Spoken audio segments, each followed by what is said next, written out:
Olá, sétimo ano, tudo bem? Sétimo A, sétimo B, espero que todos estejam bem, entrando para a semana 7 de nossos estudos, e nós vamos abordar agora a parte que fala do tráfico de escravizados, né? A questão de escravização não era única e exclusiva dos portugueses, nem dos espanhóis, que os levavam para outros lugares do mundo, em especial para a América do Sul, e América Central e América do Norte. Já vinha sendo comercializado escravo bem antes dos portugueses terem chegado na África. Os próprios árabes já comercializavam seus escravos, o Egito já escravizava, a Mesopotâmia já escravizava, a própria Grécia já usava como escravo, Roma já usava escravo, mas não era um escravo atribuído à questão da cor. Então, o negócio do escravo era uma questão por vários outros momentos. Já vimos que na Grécia, isso lá no 6º ano, que na Grécia, se você se tornava escravo por dívida ou por conquista em batalhas, tá?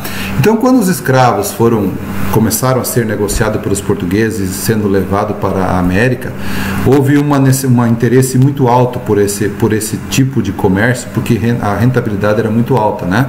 Então, você pagava muito baixo por um escravo na África e depois o revendia com valores muito altos na América Central, na América do Norte, na América do Sul. Enfim, né? O Brasil comprou muitos escravos trazidos da África por consequências de ciclos que nós tivemos, o ciclo da cana-de-açúcar, o ciclo da mineração e depois o ciclo do café.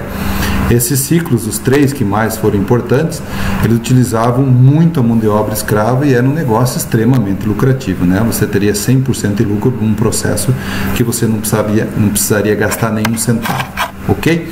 Então, mas lá na Grécia, lá na África, você poderia vender um escravo provocado por guerras ou que os inimigos o capturassem, eram escravizados. Então, entrou numa guerra, perdeu essa batalha, você se tornaria escravo desses seus vencedores, e escravo até a morte. Outra forma de fugir da fome, eles se tornavam escravos para fugir da fome. Então, ali, uma vez, pelo menos no dia ou durante algum processo, ia ganhar um alimento. Pois as pessoas para sobreviver, vendiam os seus filhos ou até elas próprias se vendiam para se tornar escravos. Ou um modo de punição judicial. Você cometeu um crime aqui na nossa comunidade, vai ser vendido como escravo, não vai fazer parte mais dela. Então, essa questão era muito polêmica naquele momento. Mas a Europa apenas olhava a África como um negócio extremamente lucrativo, né? Olha como é que eles conheciam os africanos. Com a expansão comercial europeia, as grandes navegações em busca do caminho da Índia, em busca das especiarias, a África passou a ser um ponto de entreposto, né? Parada obrigatória para trocar informações, eu já comentei essa história com vocês, para fazer um conserto de um mastro, uma vela, enfim, nesse lugar eles paravam e acabaram fazendo essas amizades. Submetidos a trabalhos exaustivos, perderam também o controle sobre o próprio corpo, tá? Os traficantes europeus se aliaram a grupos de africanos que, por sua vez, passaram a capturar nativos para comercializá-los. Então, gente, o português ele não entrou dentro da África e foi capturar os escravos. Ele estava no porto, ele apenas indicava: eu quero tantos escravos na praia para mim comprar. Quanto que você tem? No momento eu só tenho 50, 60, 70, sei lá. Mas eu preciso de 300. Então os caras iam até as outras tribos inimigas e as capturavam. Então era um negócio extremamente lucrativo para quem capturava. Então era negros ou africanos capturando africanos. É como se eu estivesse no Brasil agora e os índios, os próprios índios, capturavam as tribos dos carijós, dos tupiniquins, dos tuminabás, dos caetés. Eles faziam essas capturas e traziam na praia e vendiam para os portugueses. E os portugueses abarrotavam os navios, enfiavam 50, 60, 200, 300 escravos ou negros acorrentados uns aos outros. No começo até não eram acorrentados porque não entendiam como é que era o processo, e aí perceberam que alguns fugiam, né, pulavam no mar para tentar voltar nadando e acabavam talvez tendo essa sorte, mas a maioria não tinha essa sorte. Então resolveram acorrentar todos, né? Eu já contei essa história também, que muitas vezes eles mentiam ou fingiam que estavam mortos, né, para serem jogados no mar, enfim, e aí as pessoas, os donos dos navios deixavam lá uma semana dentro do porão essa pessoa até se comprovar que estava realmente morto, estava lá apodrecendo já, mas aí sim, aí então, está apodrecendo, então pode jogar, realmente morreu. Do contrário, eles podiam enganar os portugueses e tentar fazer uma falsa morte, ok? Os traficantes europeus se aliavam então a grupos africanos e os africanos eram trocados por produtos das colônias. O que eles trocavam? É o tabaco, o aguardente, o açúcar. Nós vamos conhecer como o triângulo, comércio de triângulo, tá? Triângulo comercial ou comércio de triângulo marítimo, porque trazia uma coisa da colônia, trocava por um determinado produto e levava para outra colônia e trocava por outro produto. Então eles faziam esse triângulo de mercadorias. Então o escravo, ele vinha para o Brasil, vinha para a América, trocado por tabaco, fumo, a cachaça e o açúcar, que era produzido aonde? No Brasil. O tabaco era produzido também no Brasil, mas bem no comecinho, depois ele foi mais específico lá nos Estados Unidos, a parte da colônia do norte, né? Das colônias dos Estados Unidos. Depois passou a ser produção de algodão, mas enfim, o tabaco era uma forma de você trocar escravo. Agora a quantia, isso era negociado no momento, tá? O holandês William Basman trabalhou na região da Costa do Marfim, na África, e no texto a seguir relata as condições dos africanos capturados e vendidos para serem escravizados. Então sempre teve alguém que esteve nesse processo todo e relatou tudo isso e contou para as futuras gerações. É o que a gente vai ler agora num trecho do livro dele. Quando os escravos chegam a Uidá, metem-se todos juntos numa prisão e, quando queremos comprá-los, levam-nos para uma grande praça, onde, após os despirem, sem distinção de sexo, eles são inspecionados por menor pelos nossos cirurgiões. Põe-se de lado os que estiverem em bom estado, e aqueles que faltam qualquer coisa são colocados junto dos impotentes, que aqui se chamam macrons, como, por exemplo, os que têm mais de 35 anos, os que apresentarem braços e pernas estrupiados, com defeito, quebrado ou cortado, aqueles que faltam algum dente, os que têm catarata, que não enxerga direito, está lá meio caolho, meio vesgo, né? E uma doença vergonhosa, que seja lá nas partes íntimas, tá? Em seguida, os escravos são novamente metidos na prisão onde vivem, à nossa custa. Podem alimentar-se um escravo 2 vezes por dia, mas só a pão e água.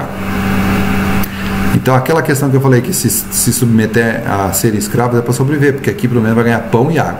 Assim, para evitar a despesa, enviamos-los para os navios logo que podemos. Antes disso, os donos tiram-lhes tudo o que possuem e entram completamente nus nos navios e permanecem assim até chegar no seu destino final, tá? E mesmo que os donos dos navios tenham compaixão suficiente para lhes dar roupa para cobrirem aquilo que o pudor não permite que onde a mostra. Um navio chega a transportar 600 ou 700 de uma só vez. Professor, morria gente? Morria muita gente.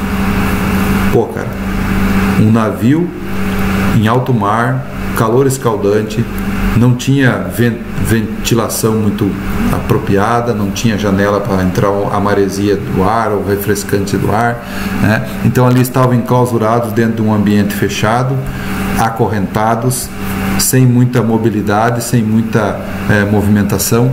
Morria, a mortalidade ela existia, mas mesmo assim o lucro era extremamente alto em relação a esses, por isso que eles se arriscavam. Então, morreu 100, morreu 150, tá? Vamos imaginar que seja isso. Então, mesmo assim, o lucro era muito grande. Porque então, o que eles faziam?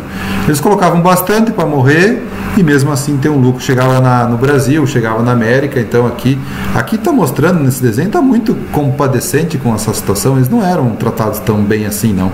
Tá? Perceba que estão acorrentados, né? Tem crianças nesse processo todo, tem mulheres grávidas que foram capturadas também. Aqui está mostrando recebendo alimento, né? Aqui perceba que há um corpo sendo retirado, porque, né, provavelmente não conseguiu, não resistiu ao exaustivo. E uma vez chegando no seu destino, eles eram novamente colocados em prisões e depois eram expostos para serem vendidos e comprados pelas pessoas que necessitavam. Eu quero 10 escravos, eu quero 5 escravos. Era assim que se negociava essa questão. Então o escravo era extremamente lucrativo para quem o vendia. Segundo o estudioso francês, a segunda estudiosa francesa, Denise Paulman, a presença europeia na África afetou a dinâmica de seus afetou a dinâmica e número de povos e transformou um continente rico em um território empobrecido e dependente. Hoje, se a gente olhar a África, ela tem vários problemas, né? Uma grande culpa é dessa herança que foi a forma de colonização que aconteceu na África, quando foi pelos portugueses pelas primeiras vezes, e depois pela neocolonização pelos europeus novamente, mas aí você vai ter em busca de recursos minerais, como carvão, como o minério de ferro, como mercado consumidor, enfim, aí vai ser já lá no século XVIII para o século XIX. Logo que foi conhecida, a África teve a pouca sorte de atrair negociantes preocupados unicamente com o desejo de explorarem as suas riquezas naturais. Primeiro os árabes e depois os europeus, tanto uns como os outros, não se importaram com os africanos, com as pessoas, com os seres que viviam naquele lugar, né? Apenas com o lucro que teria desse processo. E aí o lucro poderia vir até mesmo das pessoas que foram vendidas. Podiam tirar. Infelizmente, esse lucro bem depressa esteve ao seu alcance. A Ásia, sobretudo a América, necessitavam de escravos e a África, terra de barbárie, costa dos escravos, ou país dos escravos, podia ser assim conhecido naquele momento, podia fornecê-lo. Capturando os habitantes das aldeias, comprando prisioneiros, os milhares e provocando assim entre os indígenas impedições com uma única finalidade de fazer prisioneiros os negociantes árabes e depois os guerreiros europeus, os negreiros europeus, destruíram pouco a pouco os reinos cuja excelente organização fora mencionado pelos descobridores. Reino de Mali, Songhai e agora não me lembro o nome do outro. Os últimos a chegar só encontraram vencidos, espoliados e aterrorizados que procuravam a salvação na fuga. Ninguém queria ficar mais lá também, tá? O negro, bárbaro, adorador de guerreiros, feitiços, foi uma noção errônea que prevaleceu até o princípio dos séculos, quando desaparecidos, as obras de arte do passado apenas restavam em território negro, tradições orais, muitas vezes expressas através de lendas ignoradas dos europeus. Os europeus não se preocuparam com nenhuma parte cultural, com nenhuma parte fisionomia do ser humano, eles apenas estavam interessados no lucro. Então a África era vista como um lugar de giro de dinheiro, tá? Negócio, tá?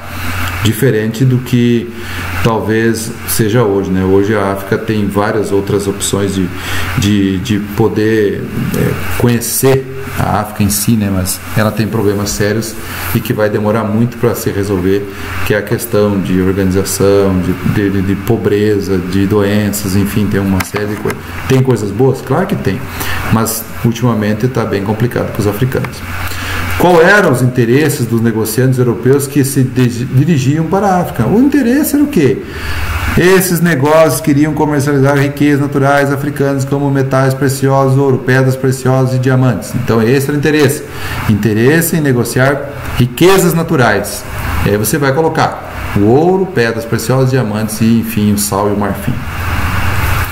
que denominação os europeus utilizavam para a África. Então, terra da barbárie, costa dos escravos, país escravo, pode colocar isso aí, tá? Por quê? Porque era lá que eles forneciam os escravos, era de lá que tiravam seus lucros, enfim, era de lá que saía toda a riqueza dos europeus. Como era a escravidão para o continente? Como era a escravidão no continente africano antes da chegada dos europeus? E de que forma eles interferiam nesse costume africano? Então, a escravidão era por vários motivos, tá? Desde endividamento até a derrota em batalha, tá? Isso era uma forma de você se tornar escravo naquele momento, tá? A interferência dos europeus acirrou a rivalidade existente entre os grupos africanos. Ele só incentivou para que mais pessoas pudessem capturar outros e trazer para ser vendido para os africanos.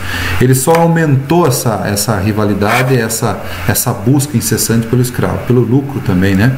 Porque aí os chefes tribais também ganhavam muito dinheiro com essa questão, porque acabavam vendendo esses escravos e o lucro não era investido em nada, era apenas para seus ganhos próprios. Qual foi a consequência da interferência europeia no continente africano? Inúmeras, né? Eles não respeitaram a cultura, não respeitaram o povo, eles simplesmente viram a África como um negócio, tá? Essa interferência foi o fator destrutivo de várias formas de organização social e de propagação da equívoco de que os africanos não tinham cultura digna e a precisão, respeito, estudo e preservação.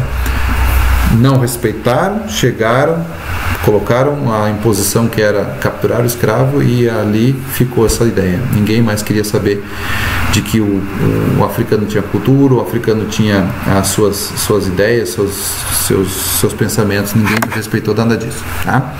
Isso vai ser repetido lá na parte da neocolonização, que vai ser o verniz humanitário. Nós vamos lá para ajudar os africanos, vamos fazer estradas, vamos fazer porto, vamos fazer hidrelétrica.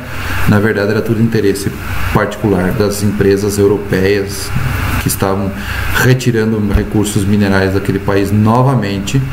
E após a Segunda Guerra Mundial, enfim, os africanos conseguem fazer algumas independências e hoje caminham com suas próprias pernas, mas com dificuldades imensas de governos ditatoriais, de governos corruptos, enfim, que utilizam recursos minerais para financiar a guerra e contrabandista e tudo mais. Tem um filme bem bacana, se vocês quiserem assistir, é O Último Rei da Escócia.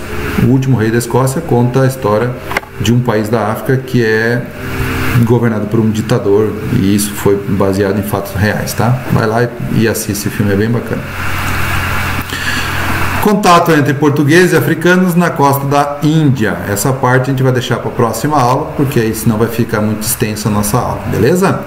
Um abraço a todos e daqui a pouco vocês vão estar recebendo segunda-feira ou no mais tardar terça, para você já ir fazendo a trilha desse capítulo aí, tá? Beleza? Muito obrigado.